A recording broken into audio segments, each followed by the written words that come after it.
पढ़ेंगे। दिल्ली में नई शराब नीति में भ्रष्टाचार के आरोपों में घिरे उप मुख्यमंत्री मनीष सिसोदिया ने सोमवार सुबह एक प्रेस कॉन्फ्रेंस की, जिसमें उन्होंने बताया कि वो 2 दिनों के लिए मुख्यमंत्री अरविंद केजरीवाल के साथ गुजरात जा रहे हैं। दरअसल गुजरात विधानसभा चुनाव होने में कुछ ही समय बचा है। इसको लेकर सभी राजनीतिक पार्टियां जोर शोर से तैयारियों में जुटी हुई है। आम आदमी पार्टी की तरफ से गुजरात की जनता से कई बड़े वादे किए जा रहे हैं। अरविंद केजरीवाल भी कई बार गुजरात का दौरा कर चुके हैं। उन्होंने दिल्ली के उप मुख्यमंत्री मनीष सिसोदिया को भी अब अपने साथ ले लिया है और दोनों गुजरात के लिए रवाना हो गए हैं। प्रेस कॉन्फ्रेंस के दौरान मनीष सिसोदिया ने कहा कि दिल्ली में 7-8 साल में शिक्षा, रोजगार केजरीवाल जी ने इन पर काम किया है। जिस तरह से पिछले 5 महीने में पंजाब में बहुत तेजी से काम हो रहे हैं, उनसे प्रभावित होकर अब गुजरात में भी जनता केजरीवाल को मौका देना चाहती है।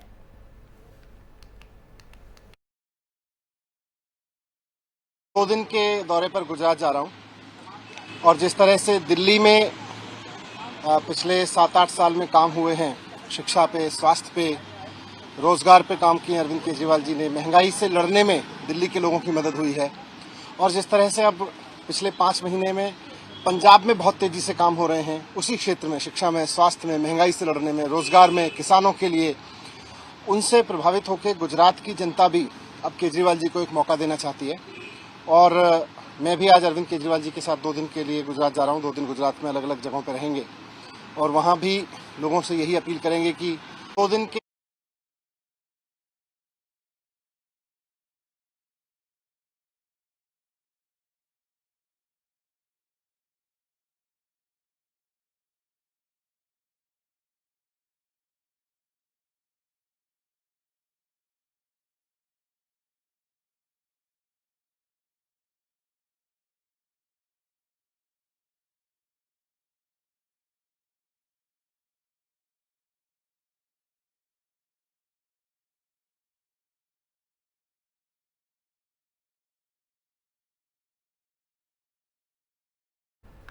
उधर दिल्ली की आबकारी नीति में भ्रष्टाचार को लेकर सीबीआई ने मनीष सिसोदिया के घर पर रेड की थी। इसके बाद से भारतीय जनता पार्टी मनीष सिसोदिया और केजरीवाल सरकार पर हमलावर हो गई है। तो वहीं इसी को लेकर दिल्ली बीजेपी अध्यक्ष का बयान सामने आया है, सुनिए। देखिए, पहली बार इस देश में कोई ऐसा मंत्री केजरीवाल साहब ने बनाया जिसको 2 डिपार्टमेंट दिए। एक शिक्षा मंत्री बनाया और एक शराब मंत्री। दोनों मंत्री कौन है? एक ही दोनों डिपार्टमेंट किसके पास है? मनीष सिसोदिया के पास। और दिल्ली की नई जो शराब पॉलिसी लाए, उसमें उन्होंने स्कूलों के पास ठेके खोल दिए, मंदिरों और धार्मिक स्थलों के पास खोल दिए, उन्होंने रिहायशी कॉलोनी में खोल दिए। इस बात का जवाब नहीं है उनके पास, और इसीलिए वो जनता का ध्यान भटकाने के लिए इधर उधर की बातें कर रहे हैं। और ये दिल्ली और देश की ये जनता जानना चाहती है, आखिर केजरीवाल जी, आप पहले ये बताइए कि आपने शराब माफिया को कानून और नियम की धज्जियां उड़ा के उनकी करोड़ों रुपए के उनके माफी क्यों दिए? 144 करोड़ माफ क्यों किए? क्यों आपने उनका कमीशन बढ़ाया? क्यों आपने ब्लैक लिस्टेड कंपनियों को मंजूरी दी, उनको ठेके दिए? क्यों आपने उनकी ड्राई डे की संख्या घटा के 3 की? ये सारे वो सवाल हैं जिसका आज तक जवाब नहीं उनके पास, और वो इधर उधर की बातें कर रहे हैं। अरे तुम्हारे मॉडल की भी चर्चा कर लेंगे हम, वक्त आएगा वो भी करेंगे, उसकी भी असलियत बताएंगे लोगों को। और पता है लोगों को क्या हालात अस्पतालों के और क्या स्कूलों के हैं। सवाल है कि आज शराब की नई नीति में जो हजारों करोड़ रुपए का भ्रष्टाचार हुआ है, जो आपने शराब माफिया दोस्तों को पैसा दिया है, दिल्ली के खजाने को लुटाकर दिया है, आखिर उसके जिम्मेदार जो है वो सिसोदिया है, और उसके आरोपी सिसोदिया, उसके एक्यूज नंबर 1 सिसोदिया है। तो उसके अगर किंगपिन है, उसके अगर सरगना है, तो अरविंद केजरीवाल है। इसका जवाब नहीं है उनके पास, क्योंकि वो जवाब उनके पास होगा नहीं। और इसीलिए वो इस तरह की बातें करते रहते कि अब ये होगा, अब ये गिरफ्तार होंगे, अब वो गिरफ्तार होंगे। क्योंकि भाई, जिसने काले कारनामे कर रखे हैं, जिसके सामने कर रखे, उन्हें पता है कि हमने कब साइन किए थे, किस फाइल पर, कितना भ्रष्टाचार किया था। वो सारी कहानी उन्हें पता है, इसीलिए वो इस तरह की बातें करते हैं। और इसीलिए वो जनता का ध्यान भटकाने के लिए इधर उधर की बातें कर रहे हैं। सही बात है, आप नहीं पाप है, दिल्ली के लिए अभिशाप है। और ये आबकारी नीति नहीं, पापकारी नीति है, जो दिल्ली के लिए विनाशकारी नीति साबित हुई है, जो दिल्ली के लिए भ्रष्टाचारी नीति साबित हुई है। देखिए, पहली बार और आबकारी नीति के मामले में विवादों में घिरे दिल्ली के उप मुख्यमंत्री मनीष सिसोदिया के खिलाफ अब कांग्रेस ने भी मोर्चा खोल दिया है। दिल्ली प्रदेश कांग्रेस के नेताओं ने सिसोदिया के घर के बाहर जमकर विरोध प्रदर्शन किया और इनके इस्तीफे की मांग की है। इसके साथ ही कांग्रेस का उग्र प्रदर्शन भी देखने को मिल रहा है। इसी के बीच दिल्ली में एक कांग्रेसी कार्यकर्ता मनीष सिसोदिया के पोस्टर पर कालिख पोतता दिखाई दिया।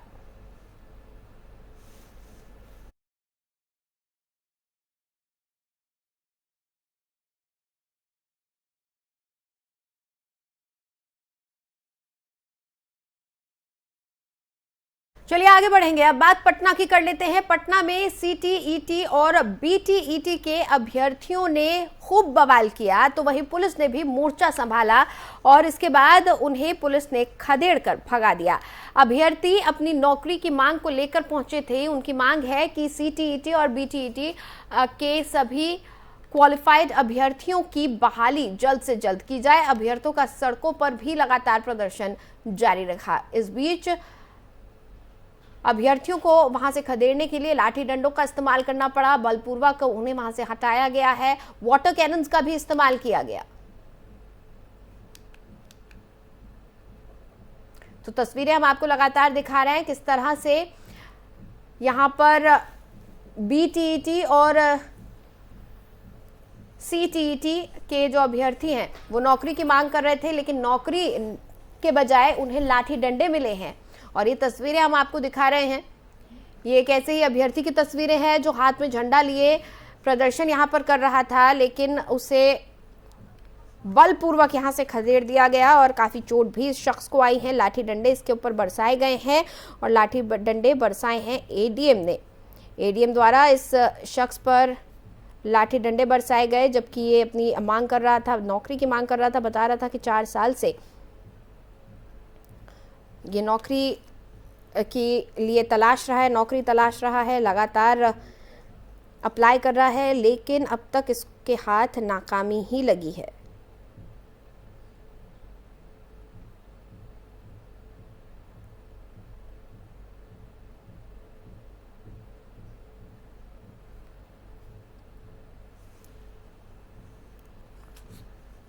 तो ये पटना की तस्वीरें, आज सुबह से बवाल की तस्वीरें पटना से सामने आ रही हैं। यहाँ पर सीटीईटी और बीटीईटी के अभ्यर्थी, जो शिक्षक अभ्यर्थी हैं, वो धरना प्रदर्शन कर रहे थे, नौकरियों की मांग कर रहे थे, लेकिन उनके प्रदर्शन को प्रशासन ने नकार दिया और उन्हें वहां से जाने के लिए कहा गया। इसी बीच ये अभ्यर्थी जो है ये अपनी मांग को लेकर सड़क पर बैठ गया, हाथ में इसके तिरंगा था, लेकिन ये चीज प्रशासन को रास नहीं आई और इसे पुलिस ने खदेड़ कर एक किनारे किया और उसके बाद एडीएम ने इस पर लाठियां बरसानी शुरू कर दी। इसके अलावा तमाम लोगों पर लाठियां बरसाई गई हैं। पुलिस को बलपूर्वक इन प्रदर्शनकारियों को हटाना पड़ा, इन अभ्यर्थियों को हटाना पड़ा और इस बीच वाटर कैनन का भी इस्तेमाल किया गया है।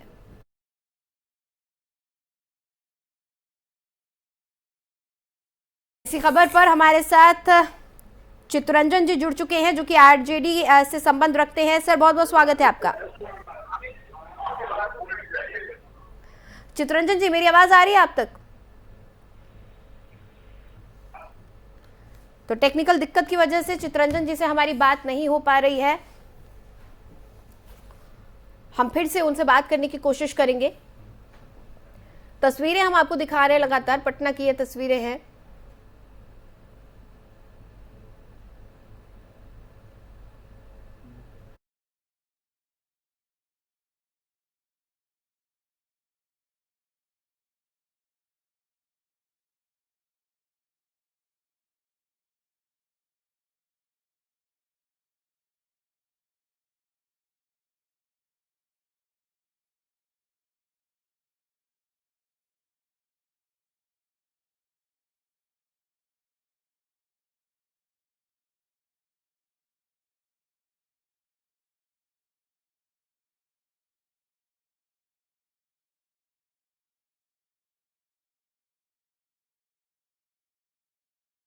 जेडी से हमने संपर्क करने की कोशिश की, लेकिन चितरंजन गगन जी ने यह कहकर फोन रख दिया कि मैं व्यस्त हूं, किसी मीटिंग में हूं। यानी साफ तौर पर पल्ला झाड़ने की कोशिश कर रही है आरजेडी और इस मामले पर बोलने से बचती हुई नजर आई। चलिए आगे बढ़ेंगे। एक दिवसीय दौरे पर अपने संसदीय क्षेत्र उत्तर प्रदेश के पीलीभीत पहुंचे बीजेपी सांसद वरुण गांधी अपनी ही सरकार के खिलाफ जमकर बरसे हैं। उन्होंने बेरोजगारी को लेकर प्रधानमंत्री नरेंद्र मोदी को उनके भाषण की याद दिलाते हुए कहा कि 10 लाख नई नौकरियां देना तो दूर, पहले भारत में 1 करोड़ सरकारी नौकरियों के रिक्त पद भरने का काम करे। यही नहीं, बीजेपी ने कहा कि जो अरबों के महल बनाकर रह रहे हैं वे जनता का हक मारकर उन्हें प्रताड़ित कर रहे हैं। उन लोगों की जवाबदेही बनती है और उन लोगों की आवाज वरुण गांधी नहीं बनेगा तो क्या ये बनेंगे?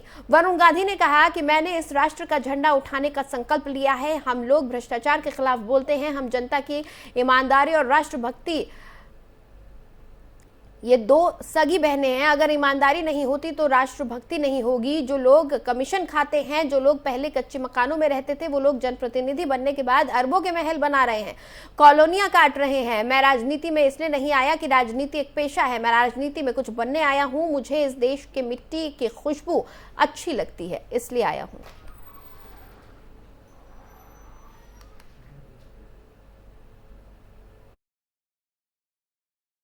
जी ने अपने भाषण में कहा कि मैं हर साल 10 लाख नौकरी दूंगा। मैं प्रधानमंत्री जी को धन्यवाद देते हुए ये कहना चाहता हूं कि आदरणीय 10 लाख नए नौकरी पैदा करने तो बाद का विषय है। पहले जो 1 करोड़ सरकार में खाली पद पड़े हैं उनकी भरपाई तो कीजिए।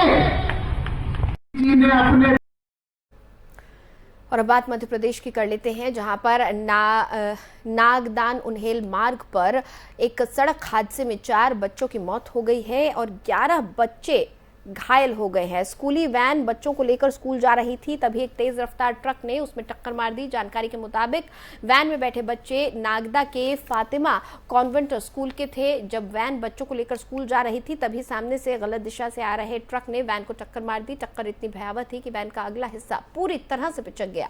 घटना की जानकारी मिलते ही पुलिस मौके पर पहुंची। एम्बुलेंस नहीं मिलने की वजह से घायल बच्चों को उज्जैन की ओर जा रही बसों से अस्पताल ले जाया गया। कुछ घायलों को जिला अस्पताल में तो कुछ को निजी अस्पतालों में एडमिट करवाया गया है।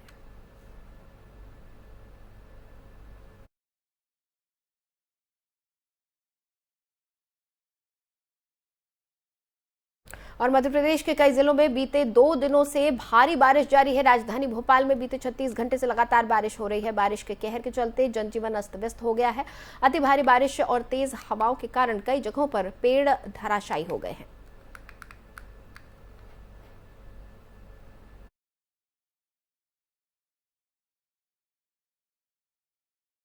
और महाराष्ट्र के ठाणे जिले से कल्याण से एक आरोपी का पुलिस वैन के अंदर से जन्मदिन का केक काटने का वीडियो वायरल हुआ है।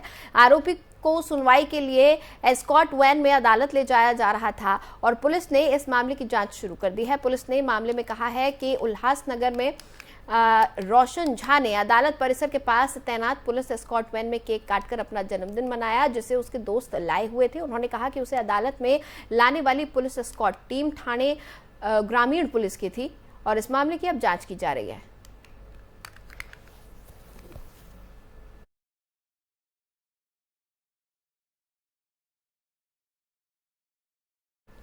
इस बुलेटिन में फिलहाल इतना ही। आप देखते रहिए FM न्यूज।